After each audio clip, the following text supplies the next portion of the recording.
Pessoal, beleza aí? Olha só, o assunto de hoje aqui é de tributação internacional, um assunto específico, em razão de uma operação que eu participei recentemente, e eu achei interessante trazer esse tema aqui, que envolve uma questão técnica, mas que pode ajudar muita gente que tem patrimônio fora a entender o formato de tributação de uma conta aberta no exterior, ou para quem tem estrutura offshore, validar ali aquilo que ela já está acostumada, né? Aquilo que já é orientada aí pelo contador ou até mesmo o advogado que assessora o imposto de renda da pessoa física, quando tem que espelhar aí os ganhos da offshore.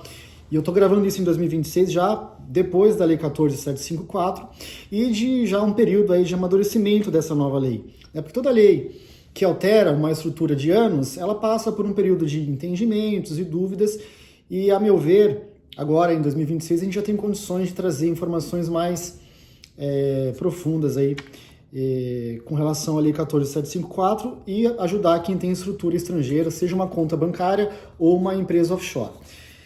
Veja, o que acontecia, só para fazer uma introdução aqui, depois eu vou falar dos BDRs, tá? Especificamente, que é o tema do vídeo.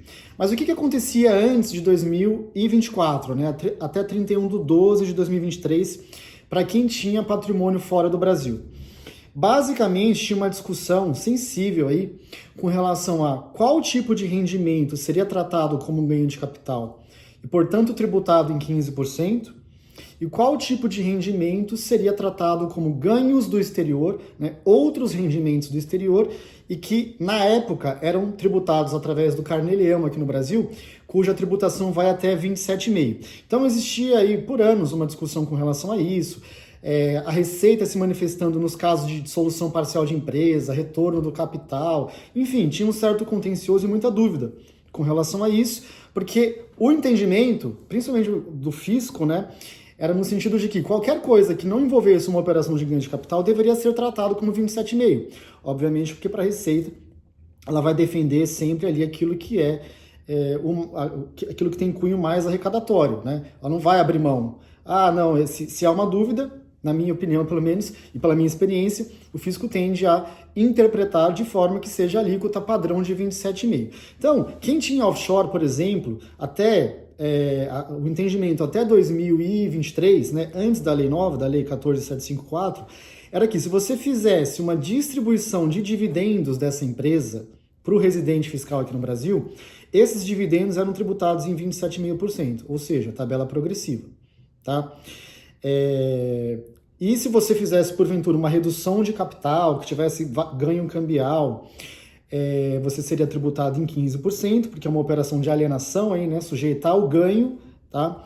E para quem tinha conta pessoa física, não tinha estrutura offshore, normalmente quem tinha valores menores, aí era mais tranquilo, né, porque até mesmo antes da lei 14.754, você tinha um entendimento da Receita Federal que o próprio crédito de juros em conta ele era tributado em 15% como ganho de capital. Então, assim, o que acontecia até 2024? Muita gente tinha uma conta pessoa física, conseguia fugir dessa questão dos 27,5%, mas tinha um baita de um problema de gestão dessa conta. Porque antes da nova lei, eu tinha que fazer uma apuração mensal aqui no Brasil e o pagamento aí dos juros e ganhos auferidos mensalmente no último dia útil do mês seguinte. E as pessoas falam, não dá, é inviável, não tenho condições de fazer essa gestão, vou ter que ter um profissional só para cuidar disso, né? O que aconteceu depois que veio a Lei 14.754? Em linhas gerais aqui, né? É assim, a lei nova, a Lei 14.754, ela unificou as alíquotas para as aplicações financeiras no exterior. Então, mesmo para os dividendos distribuídos por empresas que antes, né, isso era até um problema, porque antes isso era tributado em 27,5%, era como se fosse uma desvantagem das estruturas offshores. Depois da lei nova, isso passou a ser também de 15%. Então, a alíquota das aplicações no exterior, seja através de uma conta bancária, uma conta corrente no exterior, ou através de um investimento em pessoa jurídica no exterior, os rendimentos financeiros e dividendos do exterior, hoje, eu estou gravando aqui em 2026, eles estão unificados a 15%. Né? Então aquela questão dos 27,5% não existe mais.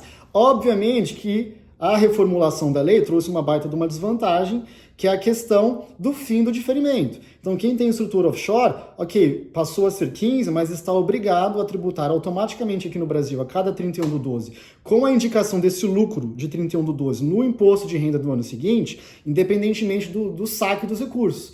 Tá? Independentemente de trazer o dinheiro para o Brasil, ou até mesmo independentemente de usar o dinheiro lá fora, mesmo que você não faça nada com esse lucro auferido pela sua offshore, você está obrigado a tributar aqui no Brasil a cada 31/12 com a indicação desse lucro apurado em um balanço específico aí, gerado anualmente no seu IRPF. Tá? Então, dito isso, tá? O que eu achei interessante, o que eu quero tratar aqui, que é uma questão interessante na minha visão, que é a questão do BDR.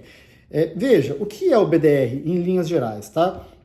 Ele nada mais é que uma forma simplificada de você dolarizar parte da carteira de investimentos. No passado, eu entendo que era até muito mais usado, mas hoje em dia, como tem muita facilidade aí de você operar fora, mandando dinheiro através de aplicativos aqui no Brasil, Avenue, Nomad e outros, talvez essa questão de você conseguir fazer sem mandar o dinheiro para fora, ela tenha se tornado secundária. Mas muitas pessoas ainda se utilizam dos BDRs que são certificados emitidos no Brasil, tá? Na B3, e que representam ações de empresas estrangeiras. Então é como se você comprasse na B3 um empacotamento de ações da Apple, do Google, da Amazon e etc. Tá? Qual que é a questão tributária dos BDRs que aí, chegando aqui do meio para o final do vídeo, eu quero colocar?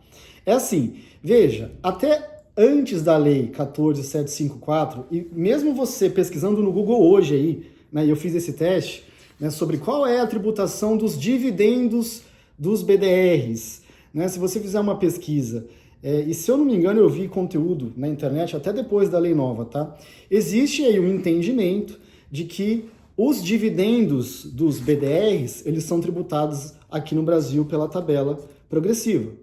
Tá? Ainda hoje eu vi aí pessoas que falam que têm este entendimento do ponto de vista dos dividendos dos BDRs. Veja, qual é o meu entendimento? E aqui é uma questão interpretativa e eu estou colocando o meu entendimento porque entendo que há embasamento para isso. Não quero esse é o meu entendimento, eu entendo que é o entendimento correto, mas eu preciso dizer aqui, né? Porque depois vem diversos comentários aí dizendo não concordo, enfim. Eu estou colocando o meu entendimento. Se você quiser mais informações ou até mesmo uma assessoria, a contratação de um parecer profissional, onde nós embasaremos esse entendimento que eu estou colocando aqui, aí você pode falar diretamente comigo aqui no vídeo e a gente vai avaliar, inclusive o seu caso específico. Tá? Mas aqui para fins do conteúdo eu preciso colocar o meu entendimento. Estou fazendo essa ressalva, porque agora eu já estou ficando mais experiente aqui no YouTube, né? E eu sei como depois diversos comentários surgem aí. É o meu entendimento e entendo que é defensável isso que eu vou falar aqui. Então veja, tendo em vista, pessoal, um ato declaratório da Receita Federal, que ele é do ano de 2000, tá? É que eu entendo que os dividendos de BDRs, mesmo o BDR você comprando aqui diretamente no Brasil, sem fazer câmbio e piriri parará, eu entendo que hoje os dividendos de BDR devam ser tributados em 15% e declarados na parte dos bens e direitos atrelado a esse BDR, como um ativo do exterior. E por que eu tenho esse entendimento? Porque a Receita Federal, na sua definição, na sua interpretação, disse o seguinte: são tributados pelo imposto de renda de acordo com as regras aplicáveis a investimentos realizados no exterior por residentes ou domiciliados no Brasil, os rendimentos pagos pela companhia emissora dos valores imobiliários representativos do BDR. Então veja, por mais que haja uma controvérsia, no sentido de que, olha, você não comprou um ativo lá fora, né, essa seria a argumentação, né? E por isso você está tendo outros rendimentos, e esses outros rendimentos deveriam ser lançados na tabela do Carnelhão. Esse não é o meu entendimento, e eu estou embasando o meu entendimento num precedente da Receita Federal. Se você quiser mais informações e avaliar o seu caso específico, conte comigo, tá? A gente entende para poder emitir um parecer, fazer uma reunião aí, e a gente fica à disposição. Fato é que, para terminar, é importante dizer que os dividendos oriundos do exterior, via de regra, têm tributação lá na jurisdição. Então isso precisa ser avaliado, porque se porventura você já pagou o imposto no país de origem do BDR, né, de onde o BDR está lastreado, E havendo acordo de reciprocidade, precisa fazer uma análise. Pode ser que você possa compensar esse imposto aqui no Brasil para você não ter bitributação, né? Dupla tributação. Então é uma questão que precisa ser avaliada também. Eu fico à disposição, tá, pessoal? Fico por aqui. Me estendi mais do que eu gostaria. Eu sou o Alexandre, advogado em São Paulo. Obrigado por terem assistido até aqui. Se inscrevam no canal, tenho postado diariamente aqui no YouTube os temas tributários, temas nacionais e internacionais. E agradeço pela interação de todos aqui no meu canal e na comunidade que se faz em torno do nosso canal aqui. Beleza? Um abraço a todos e até mais.